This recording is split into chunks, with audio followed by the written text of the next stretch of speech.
Chicks like you, give us a good name, use your body for the fame game.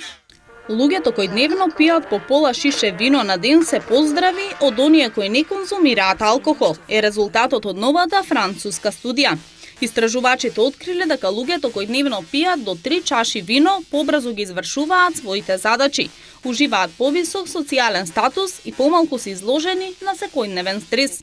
Медицинскиот тим од државната болница во Париз спровел студија на речиси 150.000 лица, пошто дошло до заклучок дека умереното консумирање на алкохол носи повеќе здравје, наспроти кај оние кои никогаш не пијат.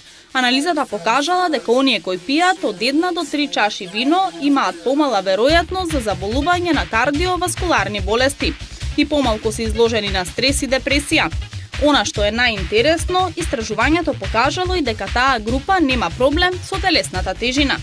Меѓутоа, консумирањето на поголеми количини од наведеното не носи здравствени придобивки, па дури може да има и контраефект. Докторите предупредуваат дека консумирањето на поголеми количини алкохол може да предизвика висок крвен притисок, мозочен удар, рак и оштетување на срцето. Шеќерот покрај животинските масти е еден од главните виновници за болести на срцето. Професорот по филозофија на Универзитетот во Лондон напишал книга "Сладко и опасно", во која објаснил како благото лошо влијае врз срцето.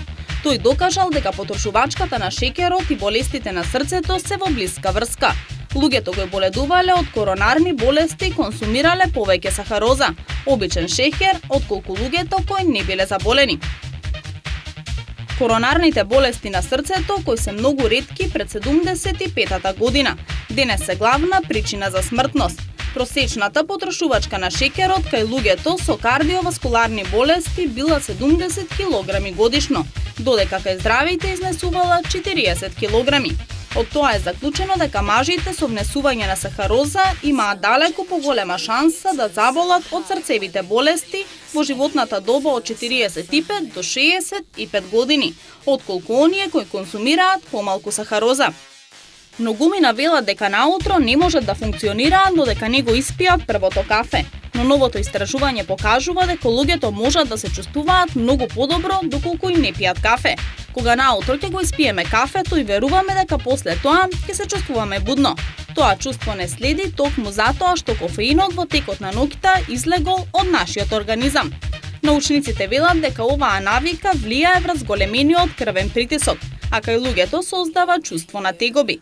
Со студијата биле опфатени 379 лица, кои во организмот 16 часа не внесувале кофеин. Половина од учесниците потоа испиле малку кафе или воопшто не пиеле, додека другата половина во средна или поголема мера внела кофеин. Лицата кои пиеле кафе почувствувале главоболка, а не се почувствувале повеќе будни од лицата кои воопшто не консумирале кафе. Исто така откриени се и генетски предиспозиции за тегобите, но тоа не ги спречило луѓето да пијат кафе.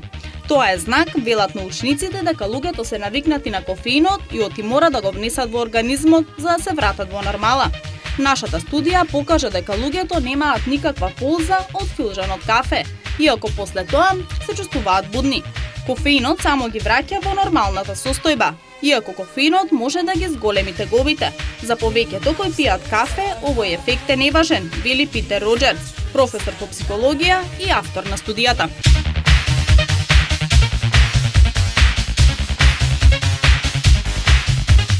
Chicks like you, give us a good name, use your body for the fame game.